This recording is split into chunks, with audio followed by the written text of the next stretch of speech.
Hi, everyone.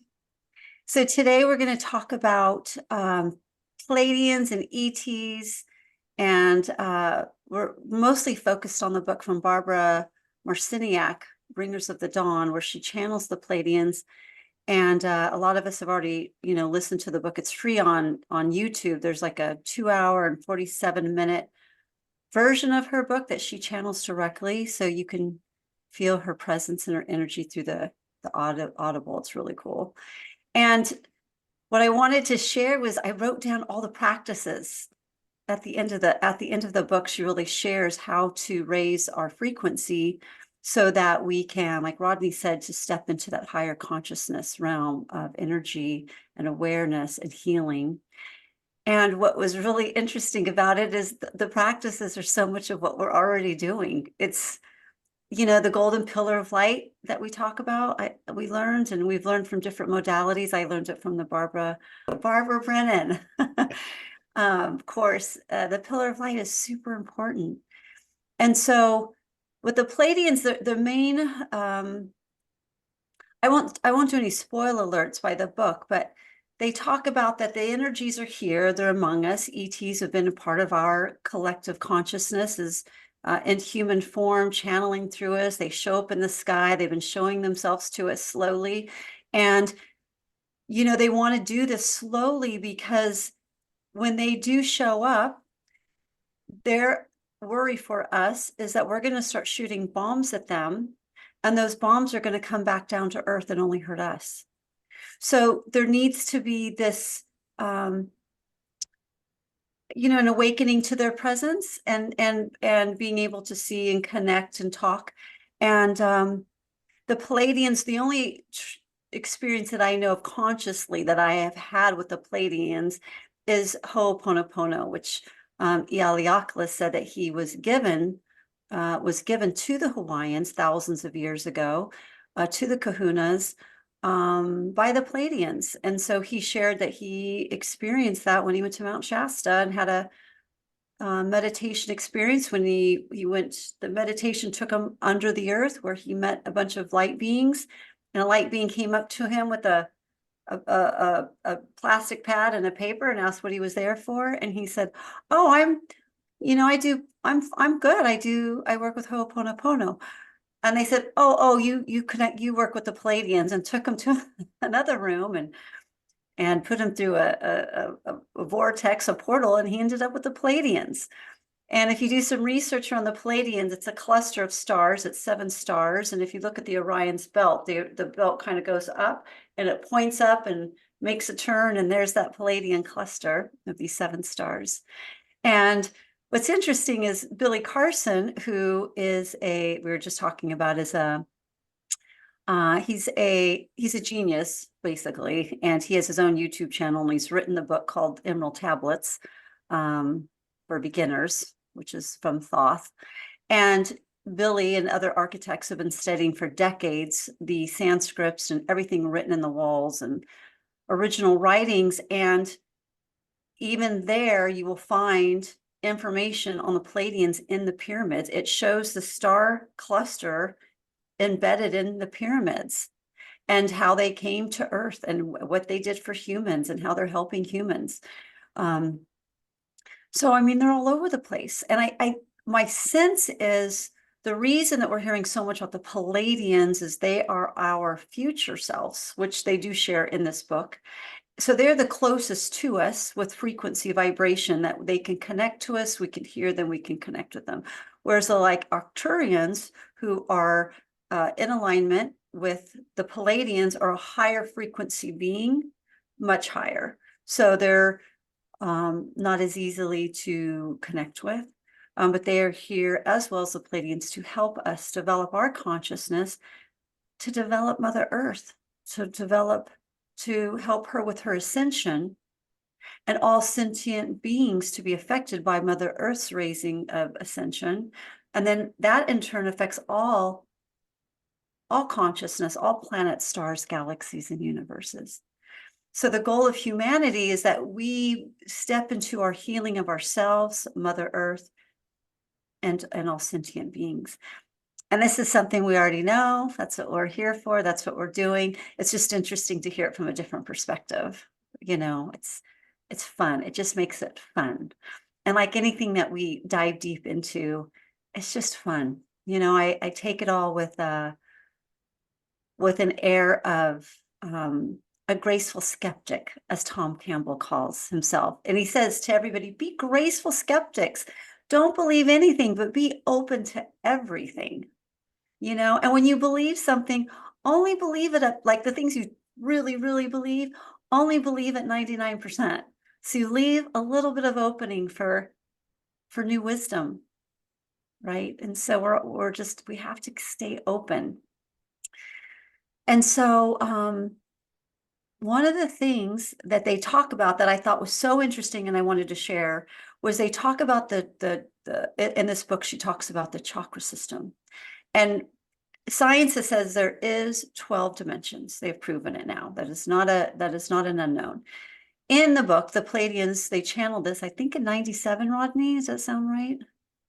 No, no, it was like 94. 94, thank you. In 94, they mentioned that the chakra systems, there's 12 of them for the 12 dimensions, and that each chakra is on a dimension, and that when we have been focused on our 7 chakras, right? And so when we connect with the 5 out-of-body chakras, those all represent vortexes. And so when we bring down our pillar of light through the 12th chakra all the way down, we are harmonizing all of those chakras and tuning them so that we are clear. We are bombarded with frequencies on this planet. And when we have that pillar of light coming through and clean and with intention of keeping it spinning, balanced, and clear and grounded, we have to program the pillar of light. We have to program the light cords that come through it. And so I'll read some of the intentions that they mentioned to have.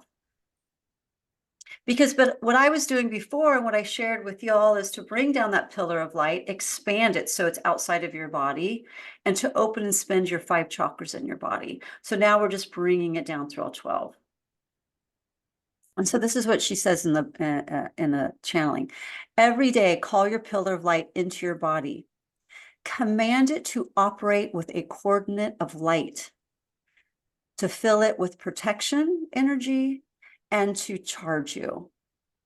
And then she explains, we are bombarded with frequency control vibrations. Control vibrations gives me chill bumps.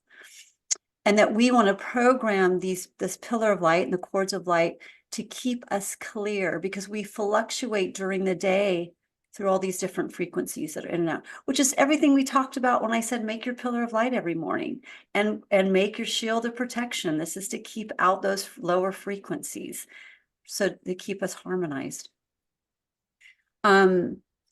She says it's time to move into thought consciousness and stay clear, centered, and always in the present moment. Stop thinking about the past and living in the future. It does not benefit you, because when you, as we know, when you're thinking of the past or the future, you're not present, you're in trance. You're in an altered state of trance. It's what we practice with hypnotherapy. Mom and I both are trance hypnotherapists. And the whole point of people say, oh, I can't be hypnotized. It's like, you're hypnotized all day. You're in trance all day. You walk through the day thinking of the past and future, or staring out the window when you're driving, and you don't even remember the drive from point A to point B. You are in trance. You are easily in trance. So the goal is to step out of the trance and to be clear. And you can do that with intention, with staying present. And so now that we can add that to commanding a program, I like the word programming better than commanding, but program your pillar of light to keep you centered and clear all day. And now, because of this teaching, I did my pillar of light. I do it in the morning and I do it at night when I go to sleep. But it says in the book to do it 3 times a day, 3 times a day. And it's so quick. I just say, I activate my pillar of light. And I imagine it coming down through 12 lights. That's it. And then I say, I activate it to, and I've already set my program for the morning. So when I just activate it during the day, I just know it's already programmed. And I say, I program my pillar of light to remove any etheric cords or lower energies from my being in all realms and dimensions. I program my pillar of light to be filled with divine energy, to keep me protected and centered and grounded and clear. Because we need to be, and she talks about being grounded, and I'll go over that, which is a big thing for all of us. We ground every day. So she says, stay clear, centered, and always in the moment. And then she says, an intention that you can have, what she was saying, which I thought was really beautiful. I am doing, creating, manifesting.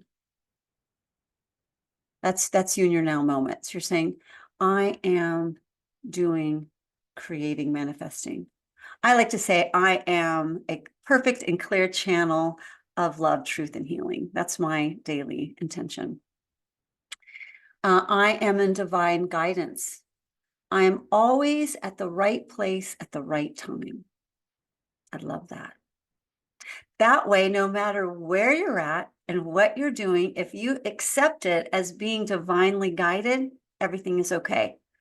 Whether you're witnessing a car accident, somebody being hurt, or you're getting a bouquet of flowers, everything is divinely guided. It is what it is. So just be present in that moment and be in a place of love and acceptance. And then your energy will affect whatever's happening appropriately. Because as we walk as light beings to bring in this light and this love and this healing, that's so important to know that every right place at the right time is always divinely guided.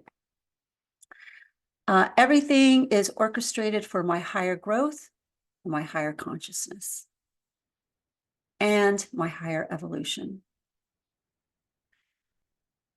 We go in and out of clarity based on the frequency that keeps us muddled. We need to have the intention to stay centered and clear. So that makes sense, right? Throughout the day, we're just in and out of frequencies based on what's going on around us. And it's a lot of muddledness. So that was really beautiful. She also talks about, I ask myself, so what's the next step in my evolution as far as experience? And I'm getting better of not having any expectation. I'm not great, but I'm getting better at not having expectation. I want to have out-of-body experiences.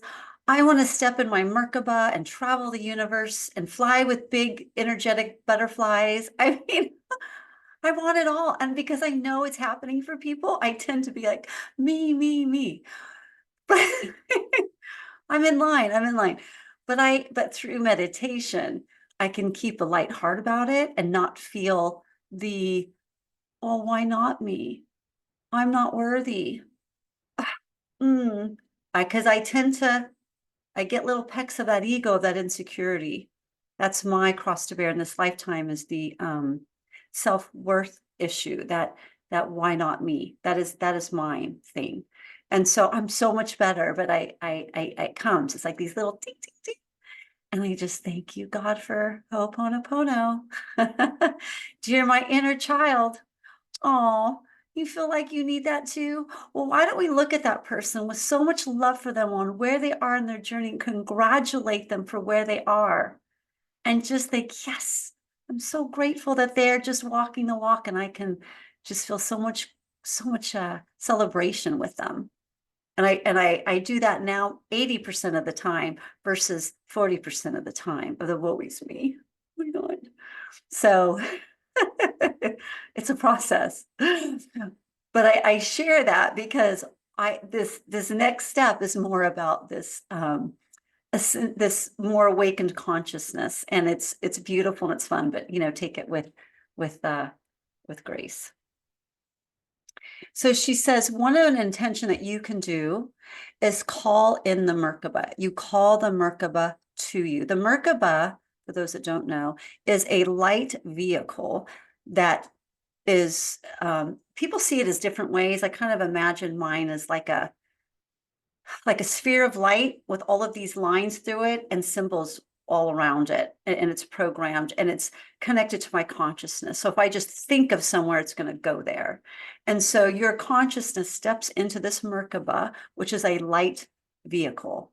It's a vehicle that takes you anywhere you want to go, and it's a light vehicle. I call the Merkaba to me. I am willing to feel what that truly means. And so what I'm sharing with you folks is what it means to me. You all will have a different experience when you meditate and call your Merkaba to you. And using your imagination is key. Do some research on Merkabas, see what they look like, see what people's experiences are. And then when you call your Merkaba to you, you just, use your imagination. Tom Campbell is big on out-of-body experiences and using your imagination to get there. You have to be open to perceive, imagine, so you have a playground to work, and you have to show up in the playground. You have to see the swing, and then you can get on the swing and experience the feelings of being pushed, right? But you have to, it starts with us. It starts with our imaginations. Don't expect things just to appear. And when they do, that's perfect. Okay, so you call the Merkaba to you and you say, I am willing to feel what that truly means. To be unlimited consciously. Being able to travel within my body to the unlimited outer body. And that is when connection will occur. Again, this is all in the beginners, Bringers of the Dawn, in the Audible book. So you can write all this out. She says it's super important to empower the feminine. The empowered feminine must be created, which is intuition, receptivity, creativity, compassion, and nourishment. Isn't that beautiful? I'm going to read it again. The empowered feminine must be created, which is intuition, receptivity, creativity, compassion, and nourishment. Call upon your own masculine and feminine parts and start a dialogue so they can become in harmony. I want to talk about that for a second. And on my journey, I understand that this is a dual reality and that we have a divine and a feminine side. Because it's duality, it's opposites. Summer, winter, black and white, good and bad.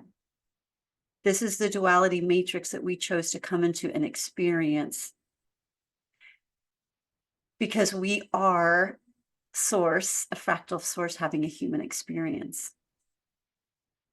And so when we think of the male and female aspects of ourselves, once they come together in harmony, and some of the research that we understand is that the Kundalini, when you have a Kundalini awakening, it starts with that root chakra, the lower dantian, and it goes around and around, and it's the male-female parts. And when it gets to the top chakra and merges, some refer that as inner alchemy. It's bringing the divine feminine together. And